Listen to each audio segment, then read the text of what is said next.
princess and has never been known for dramatic speeches or emotional displays. Inside royal circles, she carries a very different reputation, the quiet enforcer of the monarchy's rules.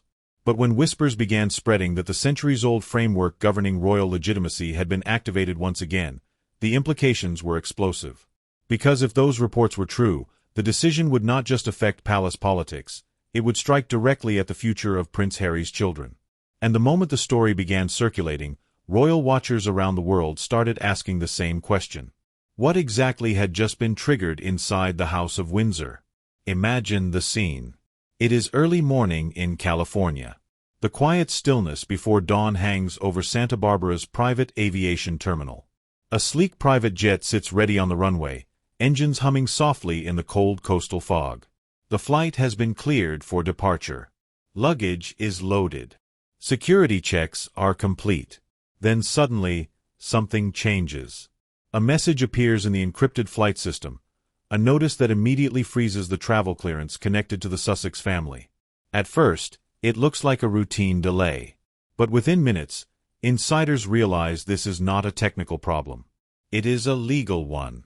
And according to royal observers, the order traces back thousands of miles to London. Because within the British monarchy, certain laws are not symbolic traditions. They are constitutional mechanisms, rules written more than a century ago to protect the structure of the crown itself. One of those rules dates back to the reign of King George V in 1917. The letters patent issued that year were designed to clearly define who could carry royal titles and how the line of succession would be protected. At the time, it seemed like a technical adjustment to royal protocol. But historians have long pointed out that the document functions as something far more powerful. It is a legal firewall around the royal bloodline. For decades, that firewall remained largely invisible to the public. The monarchy preferred discretion, especially when dealing with family matters that could trigger controversy. Even after Harry stepped away from royal duties with Meghan, Duchess of Sussex, the palace maintained what many observers described as a quiet truce. Questions about the Sussex family's private affairs were avoided. Public statements remained measured and restrained. But insiders now suggest that the atmosphere inside Buckingham Palace began to shift after a series of unexpected developments in the United States. At a high-profile gathering in Montecito, Meghan reportedly made a remark that quickly traveled through diplomatic circles and back to London. According to those who claim to have heard the conversation, she compared her son Archie with the future heir to the throne, Prince George. On the surface, it sounded like a proud mother speaking about her child. But within royal protocol, such comparisons carry enormous weight. Because the stability of the monarchy depends on a delicate balance between the heir and the rest of the royal family, a balance built on the understanding that no one publicly challenges the line of succession. When the remark reached palace advisors, it reportedly triggered immediate concern. For years, the monarchy had tolerated distance from the Sussex family in order to maintain calm. But if public narratives began comparing Archie to George, the situation could evolve into something far more complicated, a battle for legitimacy played out in the court of global media. That possibility was enough to send palace officials back into the archives. And when those officials reopened the legal frameworks that govern the monarchy, one document stood out above all others: the letters patent of 1917. According to royal historians, the framework still functions as the monarchy's most powerful constitutional safeguard. It defines not only titles but also the principles that determine who belongs within the protected structure of the royal institution. When the palace began quietly reviewing that framework again, insiders realized something extraordinary might be happening. Because activating that legal mechanism would not simply be a symbolic gesture. It would reshape how the monarchy recognizes members of the extended royal family, including Harry's children. And if the reports about Princess Anne's involvement were accurate, it meant the Crown had decided the situation could no longer be ignored. The quiet truce between the palace and the Sussex household was ending. And the next move from London would reveal just how serious the monarchy was about defending its ancient rules.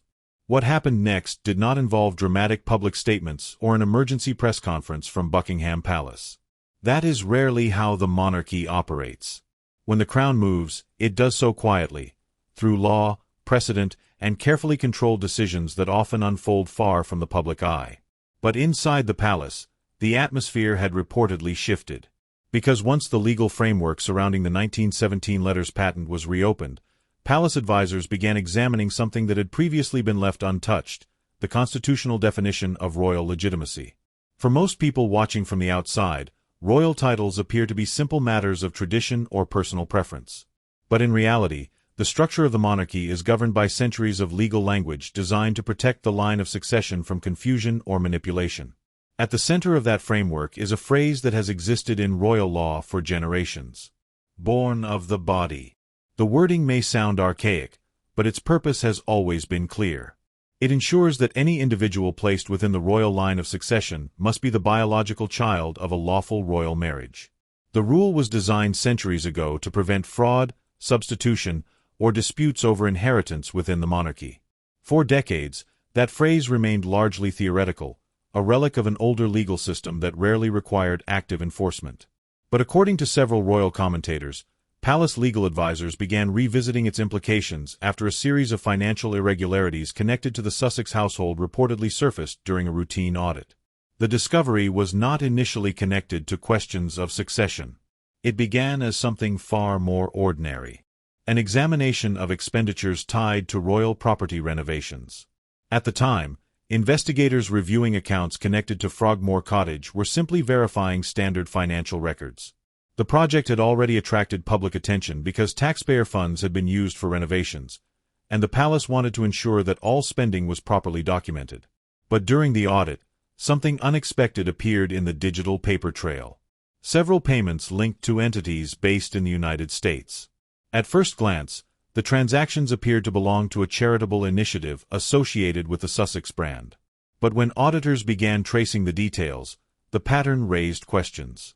Because the payments were not directed toward charitable projects or philanthropic partnerships.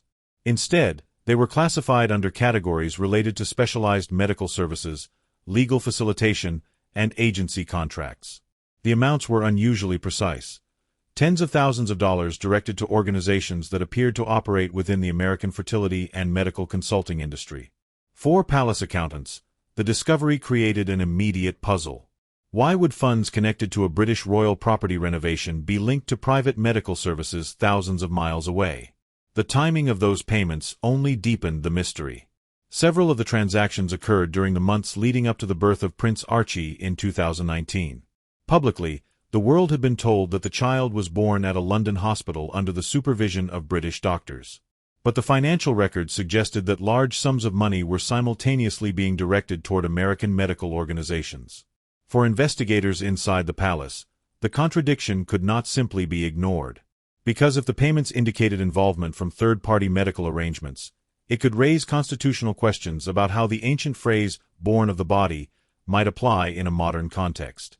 That possibility transformed what had started as a financial audit into something far more serious: a constitutional review. And once that review began, the machinery of royal law, slow, methodical, and relentless, started turning. At the center of those legal discussions stood several senior figures within the royal household, including one individual known throughout palace circles for her uncompromising commitment to duty: Princess Anne. And according to insiders, the Princess Royal was about to play a far more decisive role in the unfolding situation than anyone outside the palace could have imagined. Inside Buckingham Palace, few figures command the quiet authority that Princess Anne does. Unlike many members of the royal family, she has never sought the spotlight. Her influence comes from something far more powerful: an unwavering reputation for discipline, loyalty, and absolute respect for the monarchy's rules. For decades, palace aides have described Anne as the guardian of institutional continuity. She understands the legal machinery of the monarchy better than almost anyone alive, and when constitutional questions arise, her voice carries enormous weight behind palace doors. So when the financial audit began raising uncomfortable questions, Anne reportedly became one of the first senior royals briefed on the situation. What she saw in those reports was not merely a family controversy. It was a constitutional risk. Because if the irregularities surrounding the financial trail were connected to the circumstances of the Sussex children's births, the issue would move far beyond personal disputes within the royal family. It would strike directly at the legal structure that protects the monarchy itself. The phrase, born of the body, embedded in centuries of royal law, exists precisely to prevent uncertainty about succession. If any ambiguity surrounding that principle were allowed to remain unresolved, It could open the door to future challenges against the legitimacy of the crown. And that, according to royal historians, is the one scenario the monarchy cannot tolerate. Anne's approach to the matter reportedly reflected the same disciplined logic that has defined her entire public life. Rather than reacting emotionally, she insisted that the palace rely on constitutional precedent. Precedent that leads directly back to the 1917 letters patent issued by King George V. Those letters established clear rules for who may hold royal titles and how succession must be protected.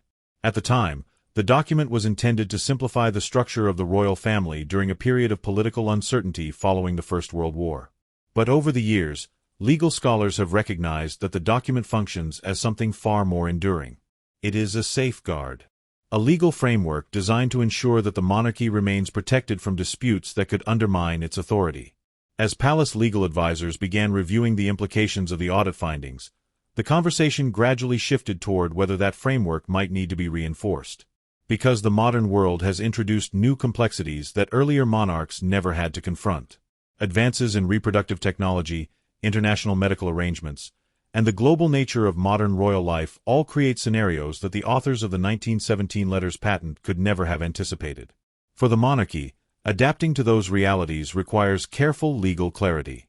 And according to insiders familiar with the discussions, Anne argued that the crown could not afford to ignore the situation once questions had been raised. If the legal framework protecting succession needed to be clarified, it had to be done decisively.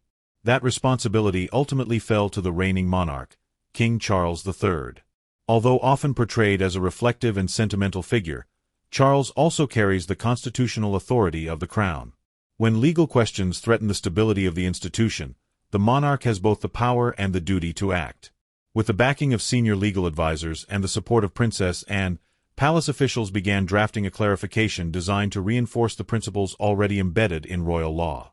The document was precise and carefully worded. It reaffirmed that succession and the rights connected to royal status must apply only to individuals born from the lawful biological union of a royal descendant and their recognized spouse. The language may have sounded technical, but its implications were enormous. Because once that clarification was approved, it would determine exactly where the Sussex children stood within the constitutional structure of the monarchy. And according to royal watchers, the moment that legal framework was finalized marked the point where the quiet truce between the palace and the Sussex household officially came to an end. The monarchy had decided to let the law speak for itself. Once the legal framework was finalized, the consequences moved far beyond the quiet offices of palace lawyers. Because constitutional decisions inside the monarchy rarely stay hidden for long. The moment the clarification surrounding the 1917 letters patent was signed, the ripple effects began reaching institutions far outside Buckingham Palace. Legal offices, diplomatic channels, and government departments that interact with the royal household were quietly notified that the constitutional status of certain individuals connected to the monarchy had changed. For the public, nothing seemed different at first. But behind the scenes, systems began updating. Records that determine royal representation, diplomatic protections, and official privileges were being quietly adjusted to reflect the new legal interpretation. The change was procedural, technical, and almost invisible, yet its implications were enormous. Within hours, the consequences reached the one person most directly affected: Prince Harry. According to royal observers, Harry had been living in California largely removed from the day-to-day workings of the monarchy. Since stepping away from royal duties, his life had been centered in the United States with Meghan, Duchess of Sussex, and their children. But the moment the legal clarification was activated, the protective framework that once surrounded his family began to change. One of the first signals reportedly appeared in the systems that manage diplomatic travel connected to individuals with royal status. Because members of the royal family who hold official constitutional standing often benefit from certain diplomatic arrangements when traveling internationally. These arrangements are not privileges granted casually. They exist because those individuals represent the British state. If their constitutional status changes, those arrangements change as well. That is why royal watchers began circulating reports about a travel clearance being unexpectedly halted at a private aviation terminal in California. The aircraft had reportedly been prepared for an international journey. Luggage had been processed, security had cleared the flight, and the departure timeline appeared routine. Then a notice arrived through the system. Travel authorization connected to the Sussex family had been frozen pending legal review. To outsiders, the situation might have looked like a simple bureaucratic delay. But those familiar with royal protocol understood immediately what it meant. The legal clarification from London had begun to take effect. For Harry, the moment reportedly carried an emotional weight that few people outside the royal family could fully understand. Because the issue was no longer about public criticism, media narratives, or disagreements between relatives. It was about his children, Prince Archie and Princess Lilibet. For years, Harry had believed that despite the tensions between himself and the palace, the monarchy would continue to protect the constitutional standing of his children. But the enforcement of the 1917 framework suggested that the crown was now approaching the situation very differently.